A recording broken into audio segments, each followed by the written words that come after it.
In this video, we're going to look at the project crashing problem, but we're going to do this in Excel. So the project crashing example that we worked out will work only when you have very small problem, and even for small problems the computations can get quite complex when you have multiple critical paths. So instead, if we set this up in Excel, then we can run what is called solver, and the combination, the model and solver, can handle even very large size problems. So we're going to use the same example as the class example that we worked out. So we have activities going from A through G. So we have the normal time, crash time, normal cost, crash cost, and here is the sum of the normal cost, which is 12,300. So now we're going to set this up. So first thing to do is to find crashing cost per week, and for that we need the maximum crashing allowed and the cost difference between the normal cost and crash cost. So MCA is normal time minus crash time. Now the cost difference, CC, stands for crash cost, minus NC is normal cost. So E3 minus D3. Now the crashing cost per week is, you take that and divide by MCA. So now we can copy these three formulas down. Now when we do this, the format gets mixed up, and also there is a 0 divide by 0 error because activity C cannot be crashed. The denominator is 0. So what we're going to do is first erase all the formats. Okay. Then we'll go and put the border back. Okay, you can click that, put the border back, and let's erase this out completely. We don't need that because we cannot crash activity C anyway. Okay. Next is successors. We need successors when we set this part of the Excel model. So remember from the first video, successors for an activity or the activities for which the given activity is predecessor. So for A is predecessor for C and D. So we have C comma D. Okay, let's. Then B is a predecessor only for E, and C is a predecessor for F, and D is a predecessor for E. Now E is a predecessor for G, and F is not a predecessor for anything. So these two are finished. Okay, let me align this properly. All right, now the first table is complete. Now the second table. So remember, we are going to want to crash these activities. Right now we don't know how much crashing we should do, but when we set the model up, we want to identify this range as the range which will contain the week crashed, and we're going to use a program called solver to figure this out. Right now this is blank, but we will act as though there are numbers here. So the actual duration for an activity is the normal time minus any crashing that we may do. So this will be like normal time minus, okay, this is the cell where we will try different values for the amount of crashing we want to do.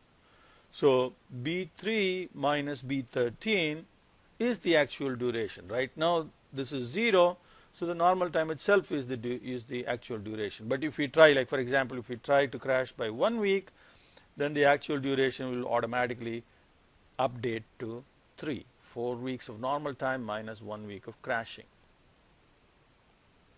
Okay, now copy that, and again see the border gets erased, so let's put the border back. So now we're going to set up the ES and EF. ES is earliest start time, EF is earliest finish time. This is our forward pass. So we need to use the predecessors here. A and B are at the start, so project start time is 0, so that is the start time for both A and B.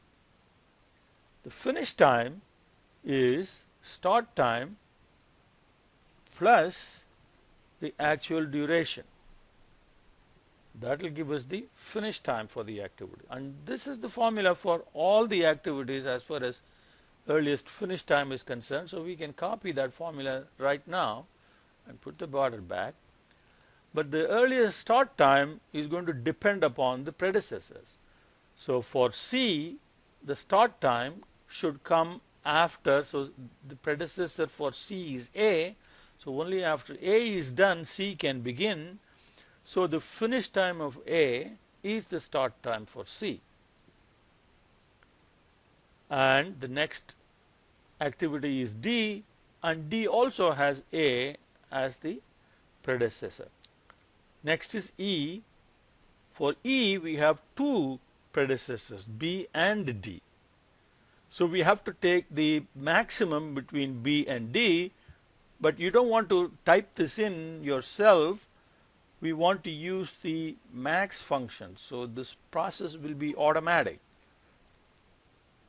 So max between B and D, EF, the earliest finish time between these two. And F is C, the predecessor is C, and for G, predecessor is E. Now the forward pass is complete, so now we can set up the project duration. Project duration is the maximum finish time of the finish activities. So here we have 2 finish activities, which are F and G.